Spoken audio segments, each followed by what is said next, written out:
cancer تاسو ول the most common cause of mortality in the western society that شیو تاسو دا ویلیو most common cause of the mortality lung cancer right او دا ویلیو چې most common cancer چې په میل کې هغه prostate cancer او female کې چې breast cancer وو مګم کچې ته موږ تاسو په mortality باندې خبرو کو هغه lung cancer right and we also discussed the risk factor for the lung cancer, right? There were several risk factors for pulmonary or lung cancer.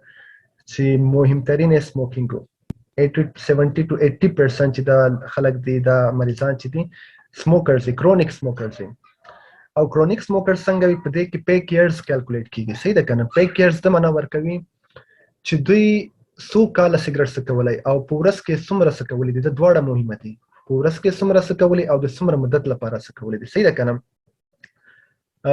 به خاطر کلکولیشن پیک یر یک فرموله وجود داره که من براتون اینجا نوشته میکنم اگر چیزی مادم خوب است به یادتان باشه پیک یر ما یک قسم کلکولیت میکنیم مثلا وقتی میگیم 20 پیک یر اوکی سلام من چیکم درست وقتی میگیم به طور مثال 10 پیک یر چی معنا میده به این معنا میده که این یک دانه پکت سیگرت بر 10 سال سموکینگ کرده درست است یا ایتو هم گفته میتونیم که نیم دانه پکت بر مدت 20 سال سموکینگ کرده باز هم 10 پکیر جو میشه درست ده یک پک است تقریبا 20 دانه سیگرت میاد درست است فرموله چیست اگر شما میخواین پکیر را کلکولیت کنین شما تعداد سیگرت میگیرین مثلا یک نفر است 40 دانه سیگرت میکشه در یک روز خب در یک پکت که است 20 دانه سیگرت میوره تقسیم 20 میکنه میشه 20 تا 20 است و ایرا ملتیپلای میکنیم با همون سالی که به مدت 10 سال مدت 20 سال مثلا به مدت 20 سال سموک میکنه حالا اگر امی انسان در یک روز 20 دانه سیگرت سموک کنه به جای 20 ایرا اگر تقسیم کنیم 2 میشه اگر 2 را ضرب 20 کنیم میشه 40 پک یر به این معنا که ای از همون کس هنوز بیشتر سموکینگ کنه درست است این 40 پک یر میشه حالا که به مدت 20 سال سموک کرده مگم چون در یک روز 2 دانه پک سموک کرده هدف مرا فهمیدین این طریقه کلکولیشن است یک پیشتان باشه دیگه زیاد پرسان از پیشتان نمیشه all right د گروپی فرموله براتون شریک میکنم خب یکی با سیگرت مستقیم ارتباط داره دوم چی مدت سموکینگ کرده ایرم شما خواندین اوکی بغیر جنوس میشه ما شما خواندیم کدام چیز خواندیم که کارسینوجنوسیس میشه کدام چیز از ساحه کاری اگر ما شما خوانده باشیم یادتان میه در کامنت ذکر کنین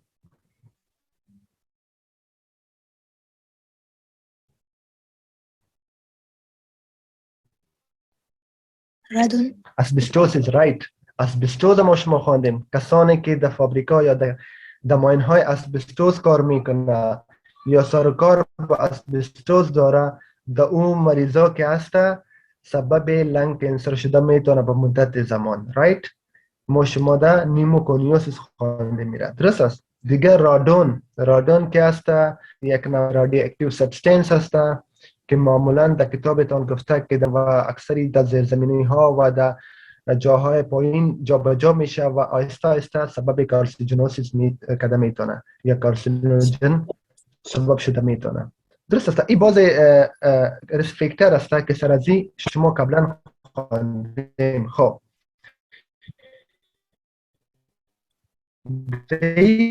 در این صفحه چیزی نو نیست که شما نخوانده باشین من میرم دو شما لکچر گذاشته علائمش خواندین علائم کانسر هم خواندین که وقتی معمولا شما خواندین که لنگ کانسر که است زیاد ناوقت آشکار میشه به خاطر که علائمش زمان ظاهر میشه که بیماریش خیلی پیشرفت کرده باشه در اکثر حالتها درست است و سرفه می داشته باشه کف دیسپنیا و بعض وقت سبب در امراض سرفه خون هم بوده میتونه که هموپتیسیس می باشه شما خواند علائمی که از شش ها بیرون می هر انیمیا کم خونی داره ویت لوس داره سبب وزنش کم میشه و چون او قسمت لنگس که است به درستی اکسیژنیشن نمیشه اونجا نمونیا هم به وجود آمده میتونه. ابسترکتیو نمونیا رو میگه. اونجا به درستی اکسیژنیشن نمیرسه، اونجا که است میکروب به آسانی اونجا نشونما میکنه، ابسترکتیو نمونیا هم خود میتونه. سوپیریر وینا کیوا سندروم این را پس اونا میخوانیم. سبب سوپیریر وینا کیوا سندروم میشه، شما در لکچر گذشته خواندین، مگم باز دوباره در آخر براتون تشریح میکنم. و هورسنس میشه. هورسنس Sorry. شما گفته میتونین چی هستن و از سبب چی به وجود میاد، ایرم خواندین. کسانی که نو جوین شدن این لکچر شما قبلا خواندین، من چیزایی که نو است او را بعدا براتون تشریح میکنم. Sorry, خب sir. هورسنس گرفتگی what is صدا هستن horseness؟ که در حقیقت از سبب حسب ریکرنت لارنجل نرف اگر فلج شود باز ایجاد میشه، خب شدن صدا. Yes, exactly. Recurrent laryngeal nerve. Okay, some of the students are saying that they cannot see the slide, and now I'm changing the slide. Can you see the change?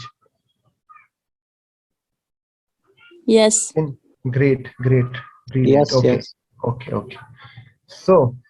So okay, don't write Hamza, don't write on the screen. Okay, let me disable the annotation for other. Okay, so let's move back to our lecture.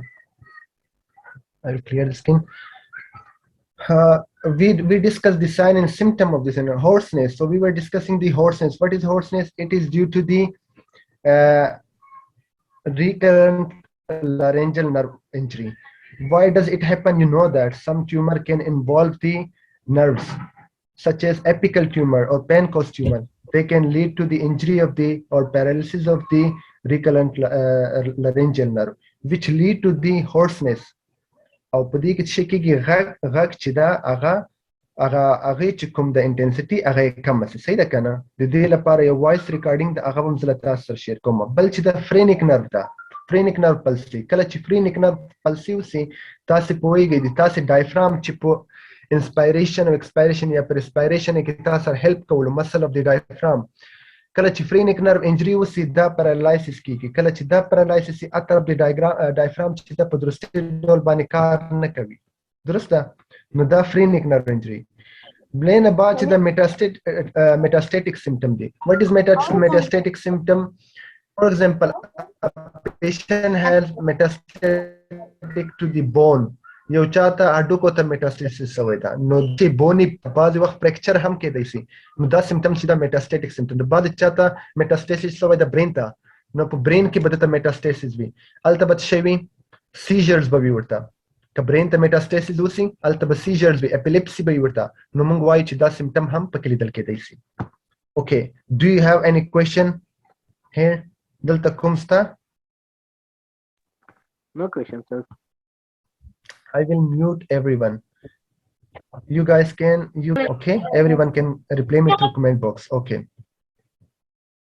Great. So let's move. د موږ اساسي لیکچر لا تر اوسه نه د شروع ښه، اوس شروع کوو. بیا موږ تاسو ویلو تاسو په تیر لیکچر کې چې موږ لنګ کینسر څنګه ډایګنوز کوو، څنګه ایمیجینګ ورته کوو. هر څوک چې د پلمونري سیمټم سره راغلی. Okay, everyone can reply me through comment box. Okay. Great. So let's move. د موږ اساسي لیکچر لا تر اوسه نه د شروع ښه، اوس شروع کوو. بیا موږ تاسو ویلو تاسو په تیر لیکچر کې چې موږ لنګ کینسر څنګه ډایګنوز کوو، څنګه ایمیجینګ ورته کوو. هر څوک چې د پلمونري سیمټم سره راشي کنه، هر څوک چې د پلمونري د ما سلاید تاسو ته ښکاري؟ بعضې محصلین شکایت کوي وایي سلاید نه ښکاري. سلاید واضح درته ښکاري؟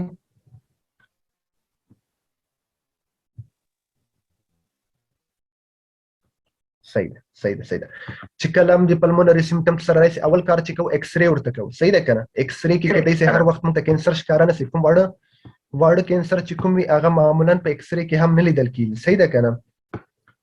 دا مې سلاید شو کړی د تاسو ته نه ښکاري؟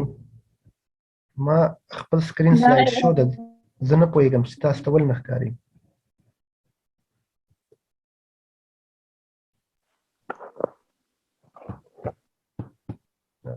مشکل ده.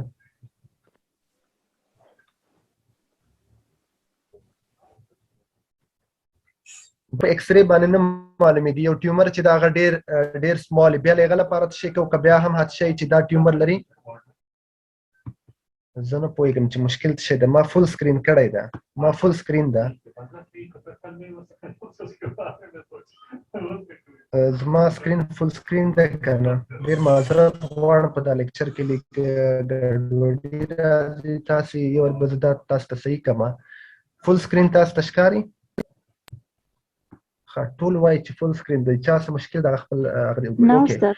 بعضې وخت چې ټیومر په ایکسرې کې نه ښکاري موږ سټي سکین ورته کوو. صحیح ده. مګم یو ټیومر هیڅ کله په سټي سکین باندې تاسې فولي ډول باندې نه شئ ډایګنوز کولی. د هغه لپاره به تاسو شی کوئ، د هغه لپاره به تاسې بایوپسي کوئ. نو دغه ډېر امپورټنټ دی. موږ ټول نننی لیکچر په بایوپسي باندې ده. کله چې موږ بایوپسي وکړو اناټمي کې موږ په بایوپسي باندې ډېر فوکس کوو. هیسټولوجیکلی موږ یو شی څنګه وینو او گروسلی یو شی څنگه وینو. ما شما خوانده بودیم در آغاز اناتومی، اگر یادتان سوری در آغاز پاتولوژی ما شما خواندیم. در آغاز پاتولوژی گفتیم که ما شما تمرکز ما در چی می باشه؟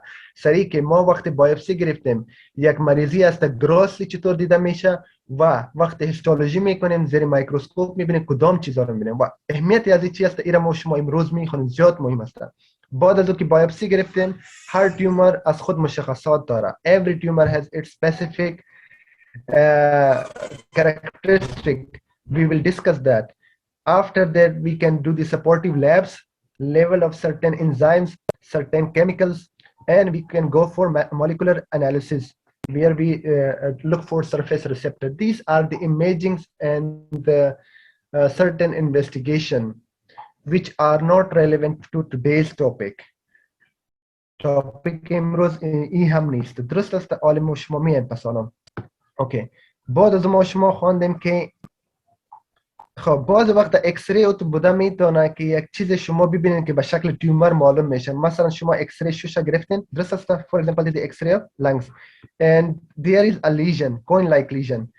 So this coin like lesion could be tumor but could be benign. ای نورمال هم بوده میتونه، نورمال نه، یک مریض عادی هم بوده میتونه، مثلا تیومر نباشه، یک پاتولوژی باشه، مثلا تی بی باشه، مثلا کدام بیناین کدام فنگس باشه. این هم بودم. چطور تفکیک کنیم که این تی بی؟ ما بایوپسی از زیر میگیریم. بایوپسی را که زیر میکروسکوپ دیدیم و مولکولر انالیسیس کردیم بر ما معلوم میشه که آیا این و پراپر هیستری مهم است، تاریخچه تی بی را داره یا نداره.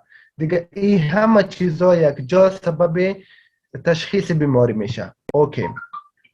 درس امروز ما از اینجا شروع میشه. درس امروز ما لنگ کانسر عموما به دو بخش تقسیم کرده میتونیم. یکی را میگیم small cell carcinoma, the other one are the non-small carcinoma. So 15% of the lung cancer are small cell carcinoma. د small cell carcinoma ولی وای ځکه چې کله هیستولوژي وګورئ واړه سیل دي ډېر کم اندازه سایټوپلازم لري، لویه نیوکلای لري، ډېر کم اندازه سایټوپلازم لري او دا ډېر اګریسیو ټیومر دی. دا ټیومر چې په چا کې موجود وي کېدای شي په ډېر اخیری سټیج کې تاسو ته راشي. ډېر کم امکان لري چې دا په اوله مرحلو کې تاسو تشخیص کړئ ځکه دا ډېر اګریسیو دی، ډېر زر پیشرفت کوي. یو نفر ته چې پیدا شي ودین منث دا پروګرس کوي، ځکه دا اکثره سرجیکلی نشي ټریټ کېدلی. ډیزیز دومره مخکې تللی چې بعضې وخت میټاسټاسیس هم پریزنټ وي، نو تاسې د مریضانو لپاره سرجیکل آپشن له منځه ځي. تاسې یوزولي دې ته کیمو ریډیو کوی شئ او بعضې وخت پیلیټیو کیر ورکوي. پیلیټیو کیر څه شی ده چې په دې کې تاسې د درد کموئ، نفس تنګي چې ورته پیدا کېږي د هغه لپاره دوایي ورکوئ. صحیح ده که نه؟ بوني پین دی ورته د هډوکو درد د هغه درد لپاره دوایي ورکوئ، ریډیو تراپي ورته کوئ. دا ټول پیلیټیو کیر ده. صحیح ده که نه؟ دویم ګروپ چې ده هغه په هغه کې موږ وایو نن سمول کارسینوما. دا معمولا ډیر زیات اګریسیو نه وي، په دې کې نن اګریسیو ټیومر هم شته لکه لارج سیل ټیومر دی، کارسینوید دی. او دا ټیومر که په ټایم باندې تشخیص شي، ایمیجینګ په وسیله باندې پراپر ډایګنوسس یې وشي، دا موږ کولی شو هغه حصه د لنګ چې ده ریسیکشن وکړو، ټیومر چې ده سرجیکلي له منځه ریسیکټ کړو. هغه قسمت د لنګ چې ده، هغه لوب د لنګ چې ده، هغه سیګمنټ د لنګ چې ده، هغه سرجیکلي ریسیکټ کړو. خو obviously دې تم کیمو او ریډیو ضرور ورکو. هر ټیومر په ټریټمنټ کې چې دا سرجیکل اسوسییټډ وذ کیمو اینڈ ریډیو تھراپي. صحیح ده کنه؟ په دې کې سب ډیویژن ده. we have subdivision in non small carcinoma. We have adenocarcinoma which account for the 50% of the pulmonary tumors. Then we have small squamous cell carcinoma which account for 30%. Remaining 5% could be large cell carcinoma, carcinoid tumor, and in certain cases we have mixed tumor. Okay, which could be mixture of all of these tumors. So now we will discuss all of them one by one. اوس به موږ تاسو یو هر یو لدینه وایو د دې کریکټرستیک به وایو. په دې سلاید کې تاسو کوم سوال لري؟ انجا قدم Ustad. سوال دارین؟ cell carcinoma. Small cell, as the name indicates, this tumor is composed of the small cells with very little cytoplasm and typical typical nuclei. د دوی nuclei یو خاصیت لري ها. کله چې د مایکروسکوپ لاندې دغه نیوکلیای موږ ګورو دی کې همیشه پرولیفریشن روانه، ډیفرنشیشن دی کې همیشه پرولیفریشن روانه، مطلب لا یو حالت نه بل ډیر های مایټوټیک اکټیویټي. صحیح ده کنه؟ کله چې موږ د سیل وګورو کې دای سی په یو قسمت کې سیل چې د یو په بل قسمت کې داسې دوه سیل سره د نیوکلیای دوه سره د سی وی یعنی په حالت دی بیلیدو کې او په بعضی قسمتو کې وګورو چې دوی دانه نیوکلیای پریزنت ولی دا سیل ډیر های مایټوټیک اکټیویټي لري، مایټوټیک اکټیویټي لري. دوی ډیر زر چې دا هغه نوې سیل منستر راوړي، دا اګریسیو سیل ده. نو موږ وایو چې یو دا سیل چې دی سمال دی، ډیر کم اندازه سایټوپلازم لري، بل مایټوټیک اکټیویټي ډیر زیاته پدې کې ډیر زر نوې سیل منستر راځي. بل یو خاصیت چې دا کچیر ته دی پیشنٹ کې مونږ سیرم کروموګرینین لیول وکړو، کروموګرینین لیول A وکړو، دا به ریزي، دا لیول به جګي او د دې لپاره یو سپیشل سټین راځي. صحیح ده کنه؟ کچیر ته مونږ د دې هیسټولوژیکل هغه ډایګرام راواخلو او هغه سټین کو د دې لپاره په دې کې بچی دا ګولډن یا براون کلر چې دا سټین راشي چې دا د دې لپاره مونږ ته وایي چې دا کروموګرینین پوزټیو دی. دا ولې د دې لپاره پوزټیو دی؟ دا ټیومر سي دا د انډوکراین غوندې عمل کوي. څه معنی؟ دا بعضی پیپټایډ سیکریټ کوي. صحیح ده کنه؟ دا مثلا ACTH هورمون سیکریټ کوي، اډرینو کورټیکو هورمون سیکریټ کوي، ټروپیک هورمون سیکریټ کوي، مثلا ADH هورمون سیکریټ کوي، انټي ډایټیک هورمون سیکریټ کوي، مختلف هورمونونه سیکریټ کوي. صحیح ده کنه؟ نو کچیرته د سمول سیل کینسر یو پیشنٹ تاسو ته راشي، بر علاوه چې ډسنیا سره راتلی شي، بر علاوه د دې چې د هغه سره راتلی شي، د کف سره راتلی شي، د دې نه علاوه دا لا د سره راته د سپیک ADH هورمون ډیر زیات وي. ADH هورمون کوم اکشن کوي هغه موږ په انډوکراینولوژي کې ورسته وایو. مګم باز علایم باز درته وایم سالت اند واټر، دا واټر هغه کوي ریټینشن کوي، په دې کې سدا او په وجود کې زیاتېږي، په یورین کې د یورین اوټپوټ کمیږي، یورین ډیر زیات کنسنټریټډ وي، نو د چې د ADH طرف ته هغه کوي. په دې کې د کوشینګ علایم راځي. کوشینګ سنډروم کته سه نه ویل تشویش مکوئ، موږ په انډوکراین کې وایو. په دې کې د مریضانو وزن زیاتېدای شي، وای چې وزن هم زیاتېږي. صحیح ده کنه؟ د دې په څنګ کې نور چې کوم کوشینګ علایم دي هغه ټول په منځ کې راتلی شي. په دې باندې پوه شئ؟ خب بر علاوه یک نوع سندروم دیگه در این مریضا به وجود آمده میتونه که او را میگه لامبرت ایتون سندروم. لامبرت ایتون سندروم چی هسته؟ این سندرومی هسته در این مریضا که هسته انتیبادی جور میشه، یک نوع انتیبادی جور میشه، این میره در جنکشن نیوروماسکولار جنکشن، جاهایی که بین عضلات و رشته های عصبی اتصال وجود داره، جنکشن وجود داره، در اونجا این قسم است. مثلا اینجا یک نرو آمده، اینجا عضله است، فهمیدین؟ این مسئله است، مثلا این نرو است. این انتیبادی میره اینجا کلسیم چینل وجود داره، در مقابل این کلسیم چینل عمل میکنه. وقتی در مقابل این کلسیم چینل عمل کرد، اینجا به درستی اسیتایل کولین ریلیز نشه. وقتی ریلیز نشه همو حاصل که است اختروسی کار نمیکنه. از این سبب در این مریضا ویکنس به وجود میاد، پروکسیمال مسل ویکنس به وجود میاد. در این مریضا که است پروکسیمال مسل ویکنس به وجود میاد. صدای مرا دارین؟ بله استاد. اوکی گریت. خب یک مریضی دیگه است مایستینیا گریویس میگه، در او هم مسکولار ویکنس به وجود میاد. مگم بین لامبرت ایتون سندروم و مایستینیا یک تفکیک وجود داره. از لامبرت ایتون سندروم در یوولد یا در یو اسمبلی آرکس ما خودم سوال دیدیم، در این سوال آمده، از خاطر من سر زیاد تاکید میکنم.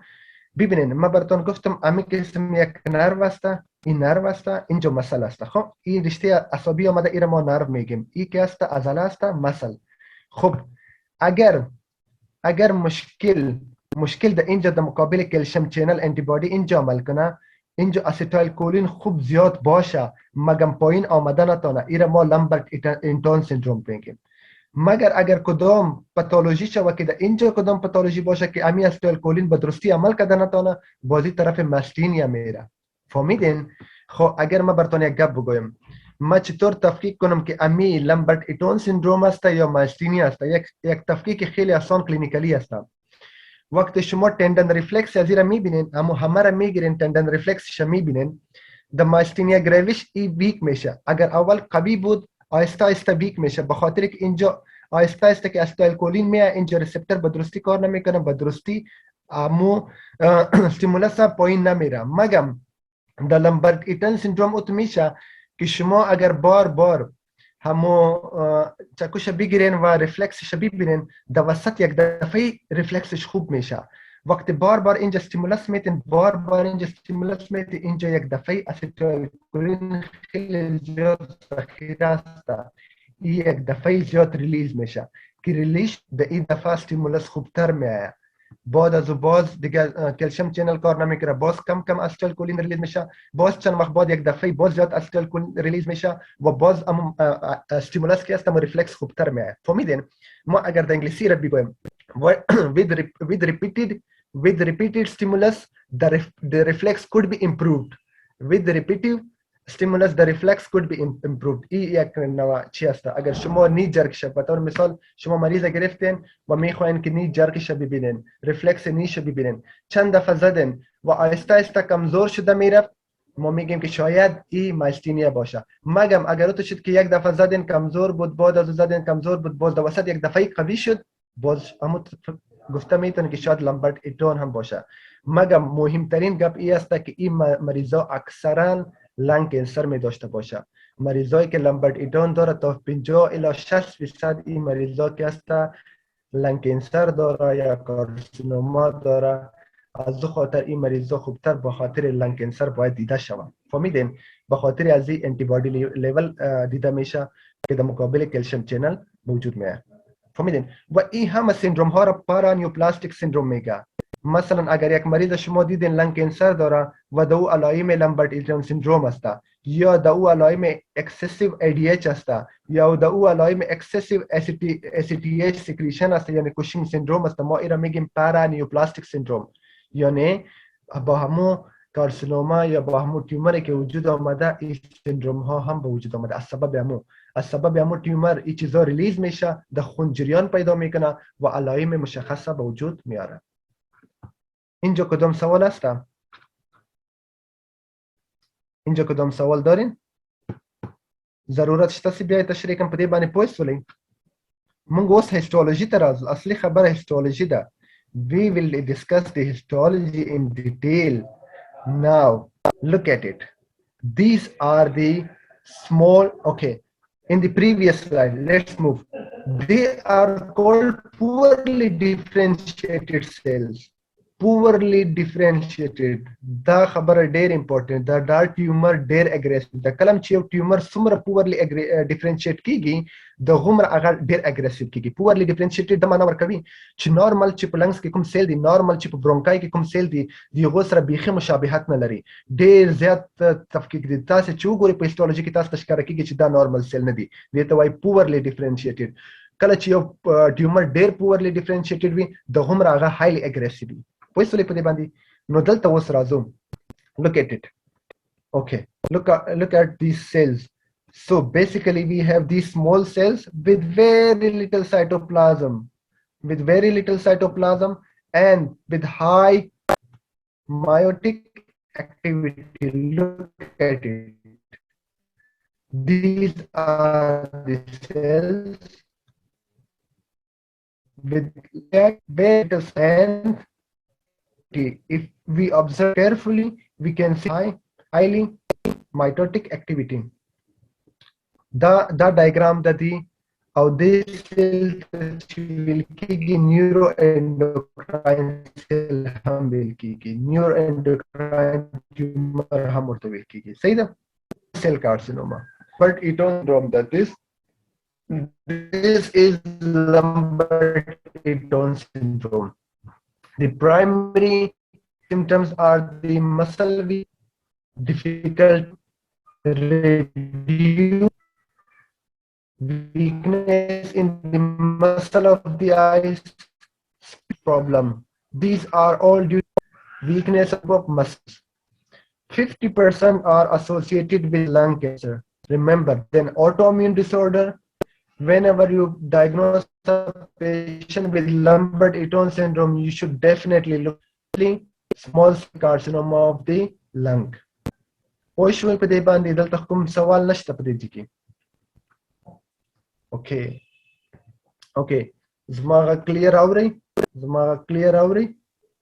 بله استاد کې هم د سمجله د لیبیم تشریح کې غږ مصاف نه دی.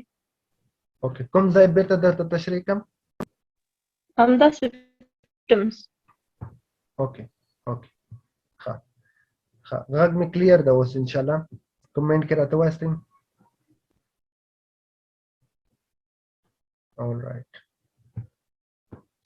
Lambert-Eaton syndrome تاسو ته ویل یو پیشنټ کچا د په ایگزام کې تاسو ته راځي چې یو پیشنټ هغه ته Lambert-Eaton syndrome ډایګنوز ول. اوس باید د کوم انویسټیګیشن وسی؟ تاسو به ورته ګوري چې د باید د کینسر د ایوالویشن لپاره انویسټیګیشن وسی، especially small cell carcinoma of the lung, because there is 50% association with small cell carcinoma of the lung.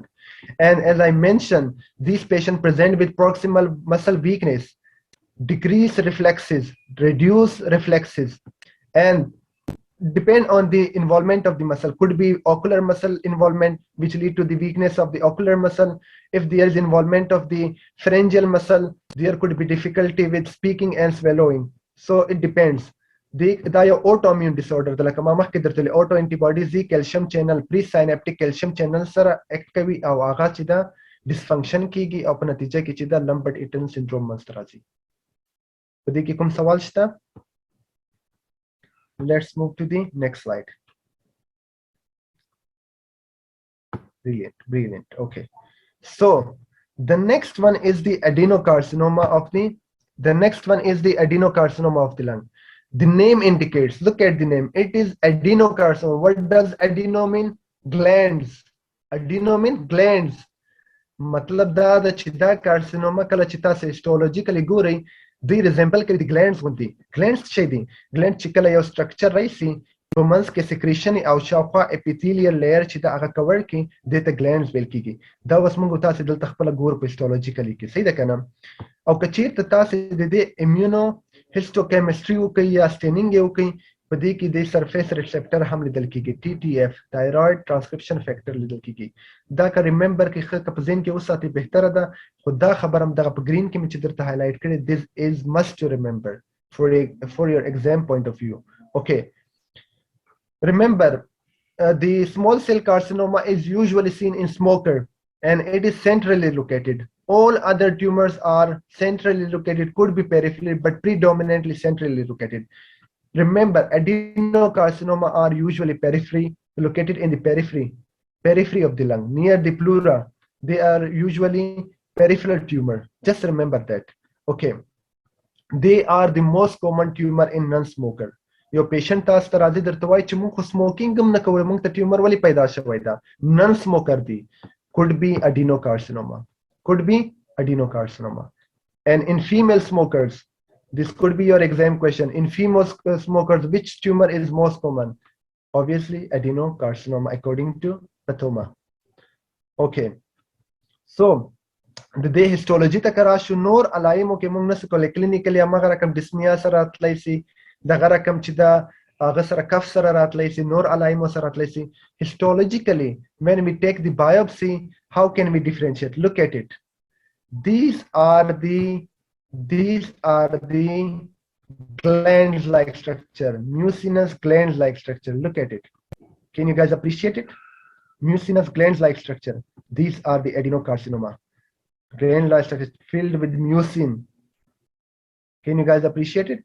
Typical presentation of the adenocarcinoma of the lung. Peripherally located, most common tumor in non-smoker and female smoker.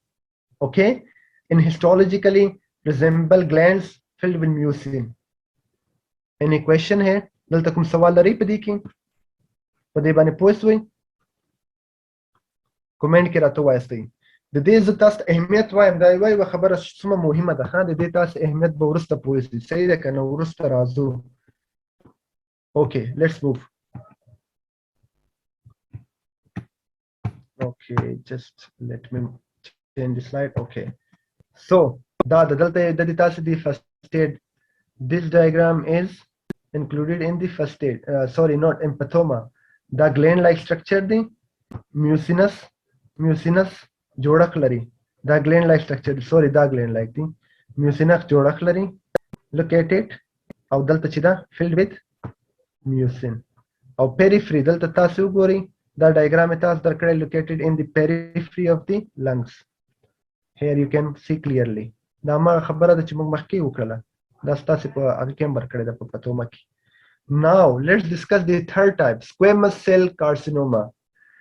Squamous cell carcinoma چې ده کنه لکه نوم نه squamous cells نه arise کیږي صحیح ده کنه او دا د دې یو خاص ساختمان ده هیستولوژیکلی چې د دې خاص ساختمان ده د کې یو مهمه خبره ده چې most common tumor په exam کې ترای سي most common tumor in male smoker. What was the most common tumor in female smoker? It was adenocarcinoma of the lung. But most common tumor in the male smoker, it is squamous. Usually the students select the small cell carcinoma. No. Remember, the frequency of the squamous cell carcinoma is more compared to the non-squamous, compared to the small cell carcinoma. So the most common tumor in the male smoker is the squamous cell carcinoma. One most common association is the hypercalcemia. These tumors secrete paraneoplastic syndrome and secrete the parathyroid hormone related peptide. These peptides act like parathyroid hormone. دا هورمون دا یو ډول پپټایډونه سیکریټ کوي چې هغه د پاراتایروید هورمون غونډه عمل کوي او پاراتایروید ورسته موږ په انډوکراینولوژي کې وایي چې د دې وظیفه څه ده د دې وظیفه ده چې کیلشیم لیول په بلډ کې زیاتوي دا ورسته بعد موږ وایو. Thus, in this patient, we can sometimes appreciate the hypercalcemia due to the increased production of parathyroid hormone-related peptide. Remember that. په دې باندې پوه شئ زه تاسو ته هیسټولوژي ښکاره کوم تاسو بهتره به پوهیږئ اوس. Okay. دلته وګورئ په دې کې چې دا typical presentation ده keratin. These are the keratinization. دا squamous cell دی او تاسو پوهیږئ چې چیرته squamous epithelium الته keratin ورډ ذکر کیږي په یادم ده او intracellular bridge دا یو سیل ده دا بل سیل ده د دې په منځ کې دا bridge ویني دلته دا bridge ویني histologically که تاسو ته دغه ډایګرام راشي یا چیرته تاسو ته په خط کې داسې لیکل راشي چې there is presence of keratinization and intracellular bridge. What could be the tumor? What could be the tumor? And the male is smoker, heavy smoker. So you should remember that it could be squamous cell carcinoma of the lung. Histologically, it is very important. Intracellular bridge and keratinization. Poishuling. Treatment की management की कुम खास फर्क न लरी toll non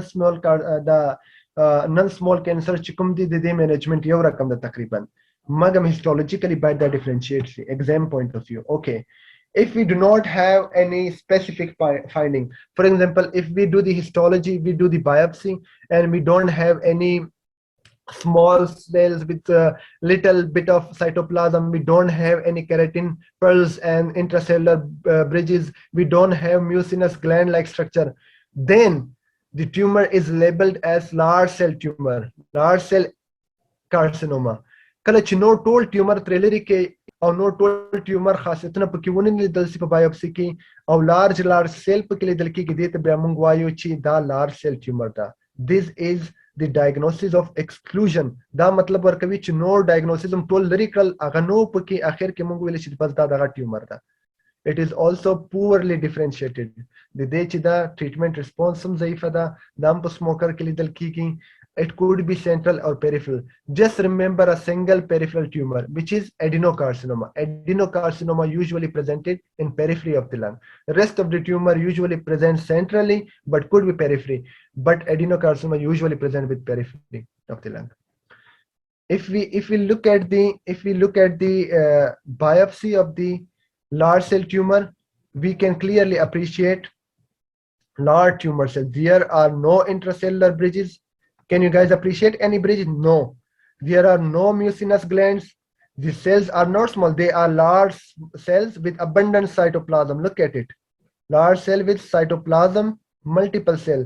Look at it. There are multiple cells, multiple part of the cell. دلته که تاسو وګورئ دلته سیل داسې ښکاره کیږي چې په حالت ډیویژن کې ده. دلته تاسو وګورئ سیل په حالت ډیویژن تر باندې په دې کې these tumors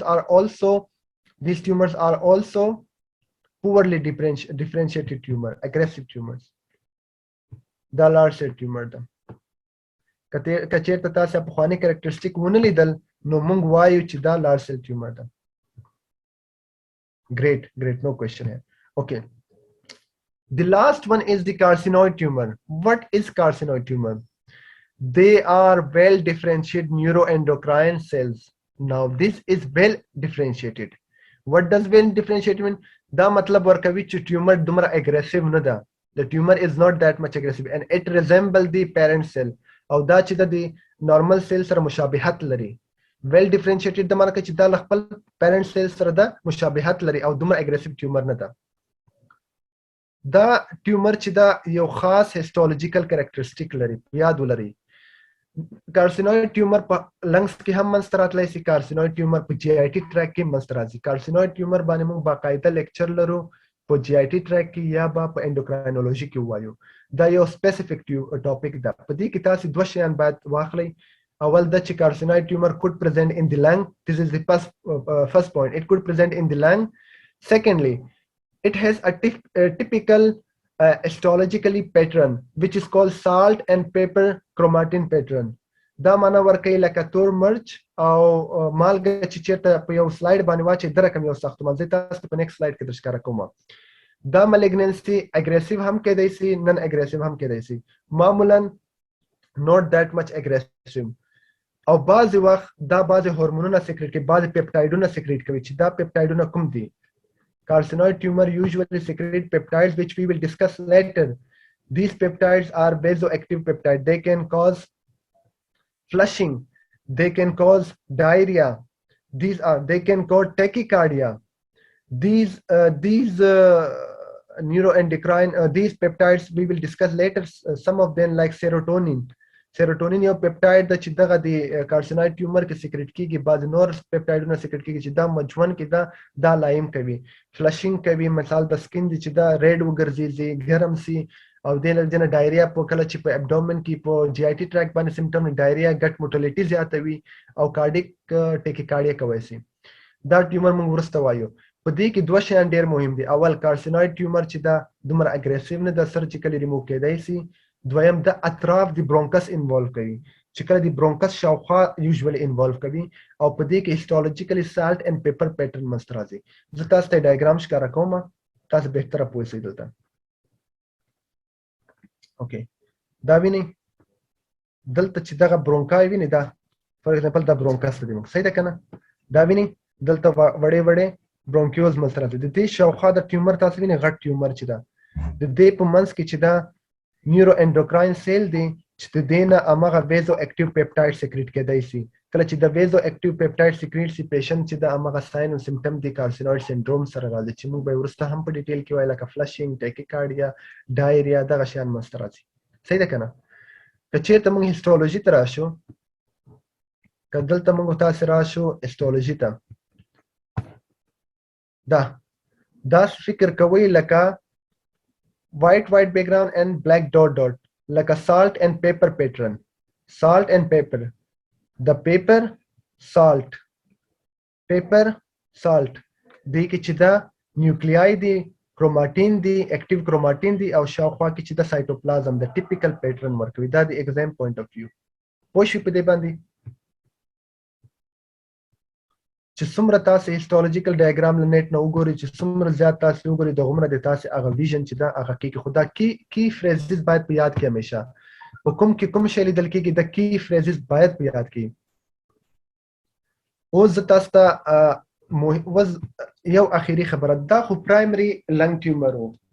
پرایمري لنګ ټیومر چې د کله چې په لنګ کې جوړ سي دا مخکې لیمف نوډز ته تللی سي د دې په څنګ کې شاوخوا ایریا ورته تللی سي مثلا لیور ته تللی سي مثلا بونز طرف ته میټاسټیسس کوي سي مثلا برین طرف ته تللی سي همیشه چې د لنګز ټیومر برین ایمیجینګ اتمن ورته کوي ځکه په برین کې چې د دې میټاسټیسس ریسک ډیر زیات ده نو هغه ورته کوي خو که چېرته داسې وای چې سیکنډري لنګ ټیومر د معنا ورکوي چې یو ټیومر په بل ځای کې پیدا شوی دی په بل ځای کې وو او لنګ طرف ته راغی مثلا یو نفر ده هغه ته چې د کولون کینسر ده کولون په جی آی ټي ټریک کې ده او د یغ جنه کینسر چې ده اوس په لنګز کې راغلی ده نو هغه علایم د کولون سره به هم راځي هغه ته به ډایریا کانسټیپیشن به بعضې علایم به نوري خو که چېرته تاسو ایمیجینګ ورته وکړئ په لنګز کې به ملټیپل نوډیولز دي مختلفو فیلډ کې به مختلفو سایزو نیوډیولز دي نو موږ به وایو چې سیکنډري میټاسټیټیک پلمونري ټیومر ده صحیح ده که نه او یا بعض وخت بریسټ ټیومر ډېر کامنلی یو پیشنټ د افغانستان نه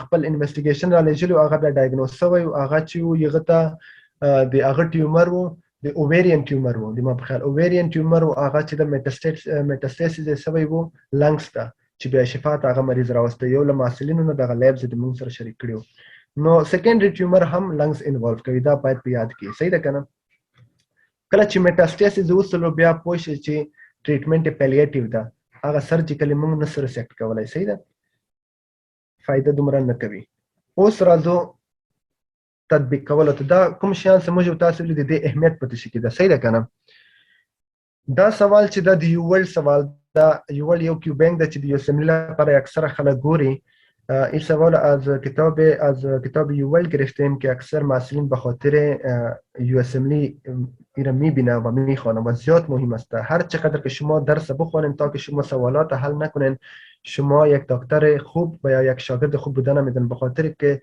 طریقه حل سوالات با درس خواندن خیلی فرق میکنه همینجا که ما بر شما درس میتیم شما کوشش کنین اما سیستم یک کتاب براتون برابر کنین از اما سوالات هم حل کنین خب اگر همین اسکرین شما دیده میتونین شما خودتانم سوال خوانده میتونین من خودم براتون یک دفعه میخوانم سوال طوری است که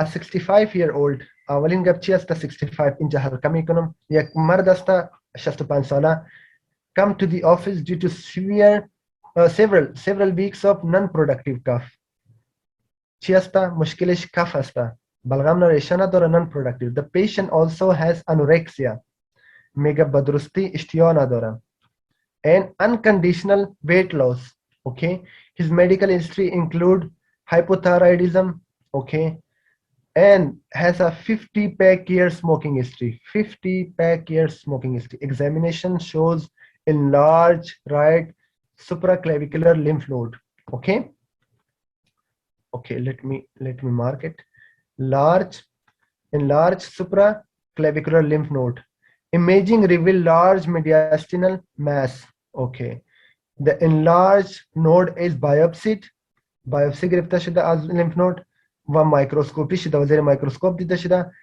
demonstrate small cells with scant cytoplasm very little cytoplasm and و اینجا چی گفته and high mitotic count high mitotic mega mitotic activityش خیلی زیاد است خب سه چیز گفته بایوپسی چی چیز دیده میشه گفته small cells است کمک سایتوپلازم داره scant cytoplasm with high mitotic count okay بعد از immunochemical staining شده که دوک شده chromogranin positive chromogranin the patient most likely has which of the following condition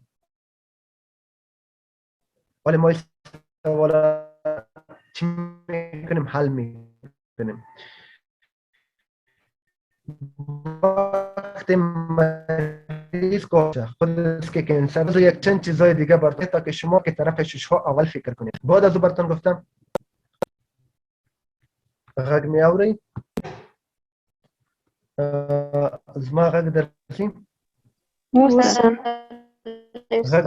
اوکې ښه لنه بعد کف طرف ته اشاره کړې کف د دې لپاره ذکر کړی چې تاسو لنګس طرف ته ځات بیا ویل دي چې ګوري ویټ لوس سره موږ تاسو ویل چې کلم د ټیومر خبره وي ویټ لوس پکې موجود دي نو دا خو صحیح ده انورکسیا امغه اشتیا هم کم شوی ده دلته یو ډیر مهمه خبره کې 50 پیک ایر سموکینګ دومره زیات سموکینګ هیستوري لري نو تاسو په دې کې پوه شئ چې د لنګ کینسر ریسک خو زیات ده اوس دلته به موږ دغه نور کینسر نه لري کو لیمفوما موږ تاسو نه پیژنو بیخي په کیسه کې مکیږي لري پېکو چې به لري کوم د دې سرکار نه لرو ځکه د موږ حادثه دا چې دا کوم ټیومر کې د لنګ کې د دواړو بیخي لري کړل now this is the lung cancer these three are the lung cancer اوس موږ څنګه پوه شو چې دا تاسو په ځین کې نه وای نو د تاسو لپاره دا ډېر مشکل اوس تاسو ته هیستولوژي راوړوي په هیستولوژي دلته ایمیجینګ ورته کړی ده چې میډیاستینل ماس ته یعنی لنګ ټیومر خدا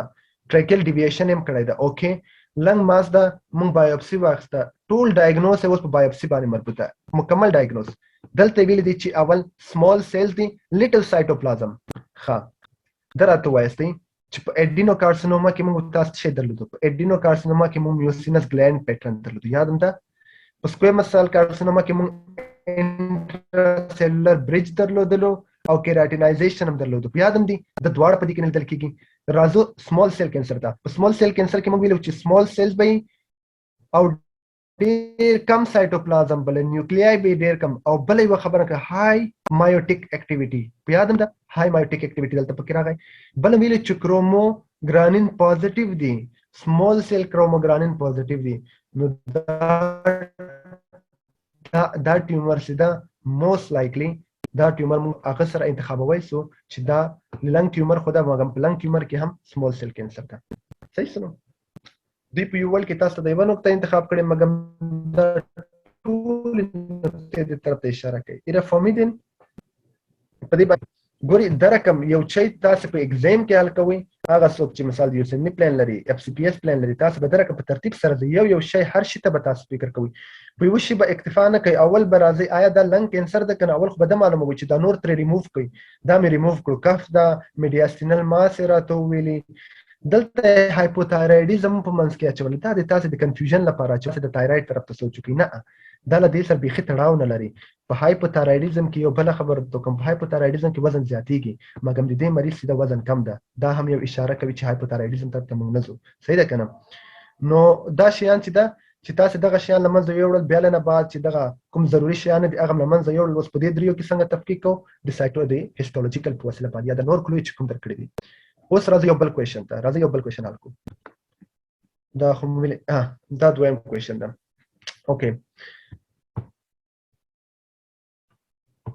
so the second question we have a 72-year-old man دلته د موږ سره Ayan Kalanda after the Solast comes to the office after several days of headache. No, after several days of headache and lethargy. The presenting complaint is the headache and lethargy, okay? And he also had weakness, chronic cough, and decreased appetite. تاسو ته وایي چې په خوا وختو کې د څو وختونه راځي دغه مشکل هم لرم فی الحال زه د سردردي سره راغلی یم د کمزوري سره لیتارجي کمزوري مطلب خستګي او دلته څه ده مخکې هم د رقم ویکنس کمزوري لرله او ټوخی chronic and decreased apnea to honest 40 pack years smoking salvage pack per دوګر 40 pack years smoking history لري دا یو غټه کلو ده ټمپریچر یې ورته کتلای تقریبا نارمل ده بلډ پریشر یې ورته کتلای نارمل ده کوم شیان چې نارمل می ډیر فوکس م پکوي فقط یې ګوري چې نارمل ده کنه 37 نارمل ده نارمل ده بس په تیریږي پلس ریټ هم نارمل ده ډیر فوکس م پکوي چې سوچ پکې دم شیان باندې تاسو په ځین کې وي ریسپایریټری ریټ هم نارمل ده دا شیان دغه په ځین کې ونسي lung examination showed mildly prolonged expiration and end expiratory wheeze دا was ډیره مهمه خبر ده دا معنا ورکوي چې پراپر ایکسپیریشن کېږي هلته کوم obstruction موجود ده دې کې ویلو هلته څه اورېدل کېږي wheezing اورېدل کېږي د شپې کې غوندې ساوند یادتان هست wheezing شنیده میشد ما در گروپ هم برایتون شریک کردیم اوکی حالا اینجا چی چیزا شد اینجا بر ما شما میگه که این شخص که هست کدام پاتولوژی لنگ خود داره چرا داره به خاطر که سابقه کرونیک کاف داشت اولین گپ بر ما گفت دوم گپ بر ما گفته که تاریخچه سموکینگ داره تاریخچه 40 پیک ایر سموکینگ داره ببینید چقدر زیاد است دوم بر ما گفته دیگه علائم حیاتی درست است مگر وقتی ما صدای تنفسیش میشنویم اینجا ویزینگ است و یعنی کدام پاتولوژی لنگ در حال کدام درمان نمیفهمم. خب چرا لب برماده ده کمی انیمیا دیده میشه. من براتون گفته بودم که انیمیا که است در مریضای کانسر دیده میشه. خب یکی اشاره شد پلاتلیت کاونت نورمال است. شما این چیزا رو باید ذهنتان باشه. نورمال پلاتلیت کاونت چند است؟ باز ما شما در بخش هیماتولوژی میخوانیم. لیکوسایت هم نورمال است، کدام غرض نمیگیریم. چیزی که اب نورمال است ما فقط او را دایره میکنم. خب اینجا ببینین یک چیز خیلی مقبول برده داده. اینجا گفته خب صبر کنید یک زنگ است.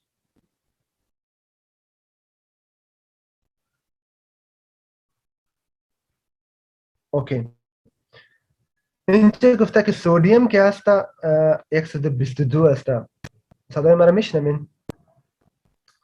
دلته وایي چې سودیم 122 بله اوکی بریلیانت.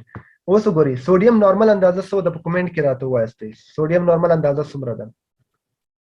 چاته معلوم ده؟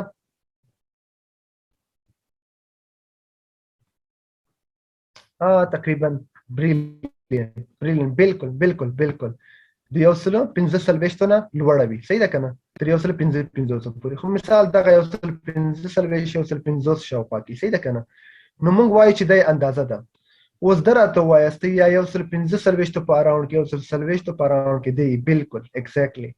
نو اوس موږ راځو دا کم ده. یو خو دې پیشنټ ته چې د هایپونیټریمیا ده دا مې درته سرکل کولو. صحیح ده؟ بدام په یاد کې. بله خبره لیکلې ده چې پوتاشیم 3.9 ده. اوس پوتاشیم اندازه څومره ده چاته معلوم ده؟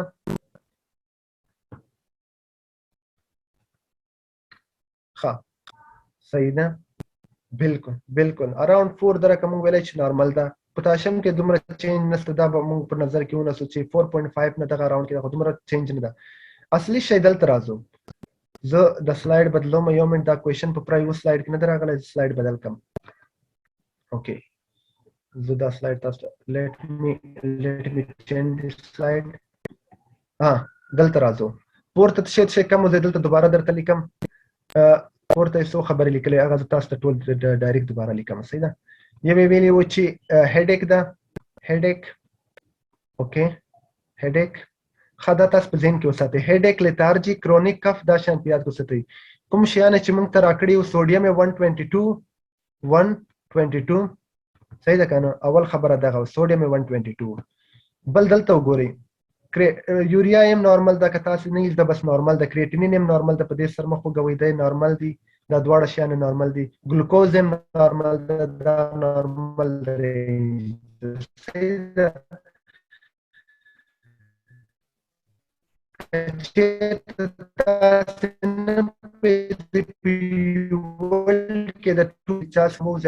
دلته یو اپشن دغه ټول ویلیو اپشن شته.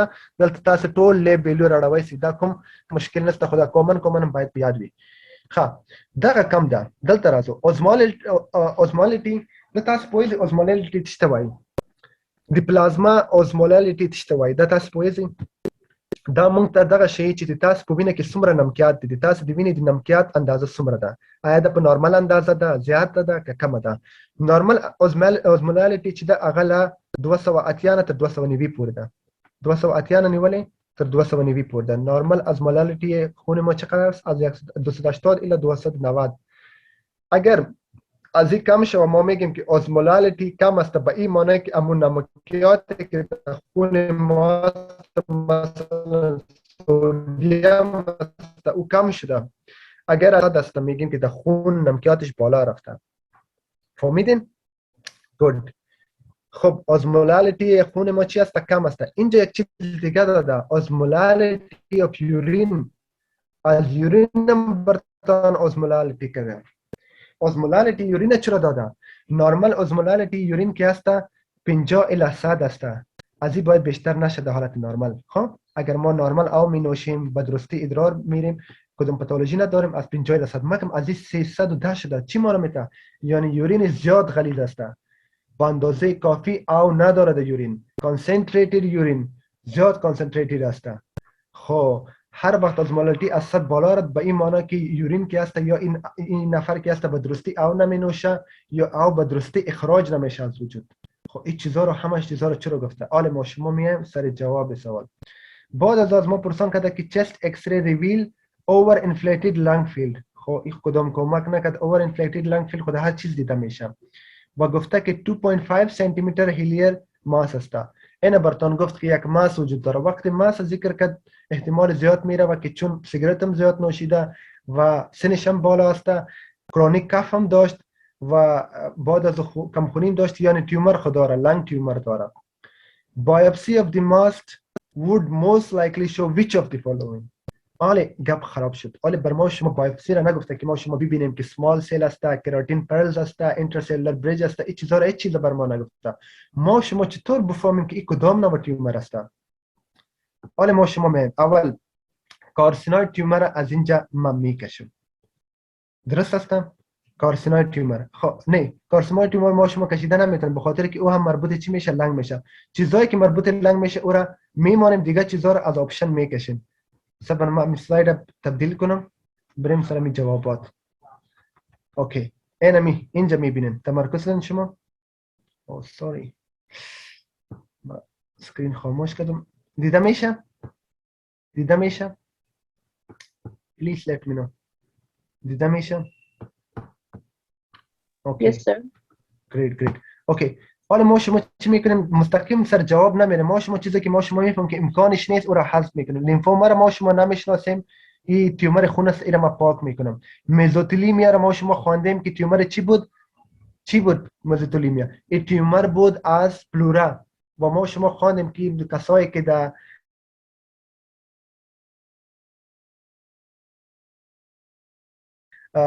اسبستوز یا دماین کنیم به خاطر که اینجا گفته که هیلیال ماس است.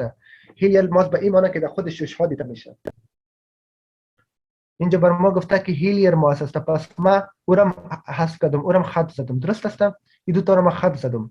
لیمفوما هم خط زدم، مزوتلیوما هم خط زدم. این 4 تا ماند.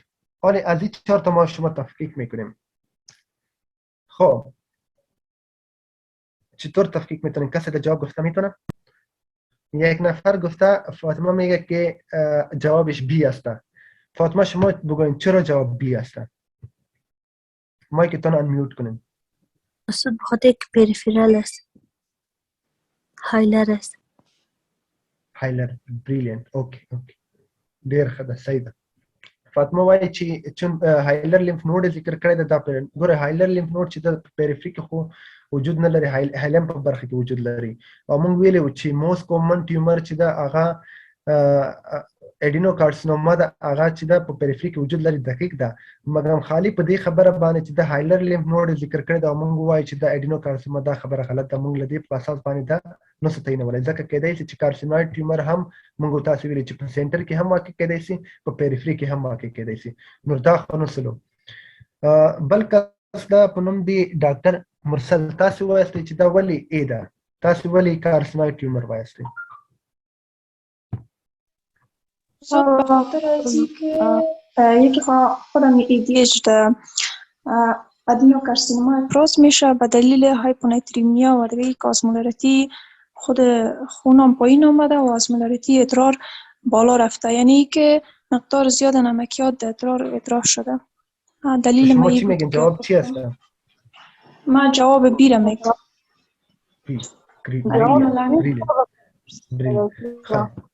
صحیح ده. هغه وایي چې دا جواب بی ده. دوی یو بل ریزن وړاندې کړو. دوی دا ویلي کې دلته چې دا کوم علایمې چې ورکړي مثلا هایپونیټریمیا ده، هایپونیټریمیا یې وربه او د تیر سایت لاړ سم. دلته دغه هایپونیټریمیا سوډیم لیول کم و، یعنی دا معنا ورکوي چې په وجود کې څه زیاتې شوي دي، اوبه زیاتې شوي دي. ته وایي ډایلیوشنل هایپونیټریمیا. کله چې اوبه په وجود کې زیات شي، په رګو کې، په پلازما کې واټر لیول زیات شي، واټر په کافي اندازه باندې ایکسکریټ کیږي نه، دې ته وایي ډایلیوشنل هایپونیټریمیا. نو په دې کې خو هایپونیټریمیا لیدل کیږي. د دې نه بعد یو بل شی ورسره ورکړی. دا بل شی چې کوم ده هغه ده چې د بلډ اوزمولالیټي چې کوم ده هغه کمه شوې ده او د یورین اوزمولالیټي چې کوم ده هغه زیاته شوې ده. نو کله چې د یورین اوزمولالیټي زیاته شي دې ته وایي چې په درستي ډول باندې ادرار نه اخراجېږي او دا لیدل کېږي سنډروم اف اناپروپریټ ADH سیکریشن یا SIADH. صحیح ده که نه؟ په دې کې سوال کېږي. syndrome of inappropriate ADH secretion. نو دا موږ تاسو ویلي چې ADH secretion ډیر زیات دا او د دې په نتیجه کې چې دا اوبه ډیر زیات ریټین کیږي فقط اسوسییشن اوس موږ راځو ټیومر ته ټیومرو ته راځو چې دا په کوم ټیومر کې ډیر زیات سیکریټ کېدل دلته موږ تاسو ویلی وو ها دلته راشئ تاسو ما دلته نه دی لیکلی ښه تاسو دلته ذکر کړی نه ده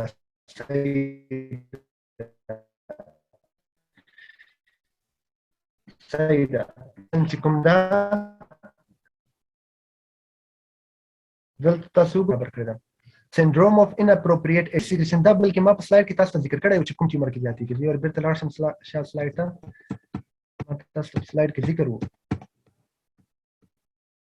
دا ده دلته مې تاسو ته ذکر وګورئ چې کله د رقم یو سنډروم راشي چې هورمون غوندې عمل کوي ACTH زیات وي ADH زیات وي صحیح ده که نه ADH د انټي ډایورټیک هورمون ده یعنی چې د ادرار اندازه کموي ادرار نه پرېږدي چې جوړ شي صحیح ده که نه که چېرته کوم ټیومر کې دغه علایم هم لیدل کېږي دا هم چې دا کوم شي طرف ته اشاره کوي دا هم سمال سیل کارسینوما طرف دا ټیومرز بیس آن دی هغه فایندینګ تاسو ته ګوره په هغه وړه خبره باندې ګوره د تاسو پر سوال ډایګنوز کولی شوی دلته راځو دلته وګورئ SIADH کوشینګ سنډروم چې موږ تاسو مخکې وویلي دلته مو ویلي لمبرډ ایټون سنډروم په یاد هم دي هایپرکلسیمیا موږ تاسو ویلي چې د سکویمس سیل کارسینوما سره ارتباط لري اډینو کارسینوما سره دا شیان دي کوم چا چې اډینو کارسینوما ویله هغه غلط و د دې له وجې نه دغه جوابو کې اکثر په سوالاتو کې د دواړه راځي دا دوه راځي که چېرته د اډینو که چېرته کله د اډینو کارسینوما سوال تاسو ته رای هم سي که چېرته د اډینو کارسینوما سوال تاسو ته رای هم سي هغه تاسو ته هیسټولوجیکلی یوزولي درکوي او تاسو ته وایي چې پیریفري کې لیژن ده نو hyponatremia is a due to paraneoplastic syndrome and secondary to syndrome of inappropriate ADH secretion. Got it? په دې خبره باندې پوه شولې کومنټ کې راته وایاست په دې باندې پوه شوي که نه کوم سوال شته دلته بیا تشریح ته ضرورت شته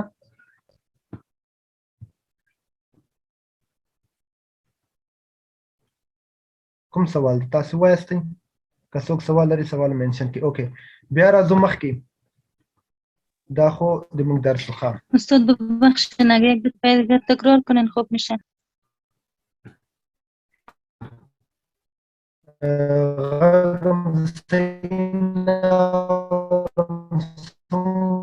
ویلي کومه برخه تاسو ته تکرار کوم دوباره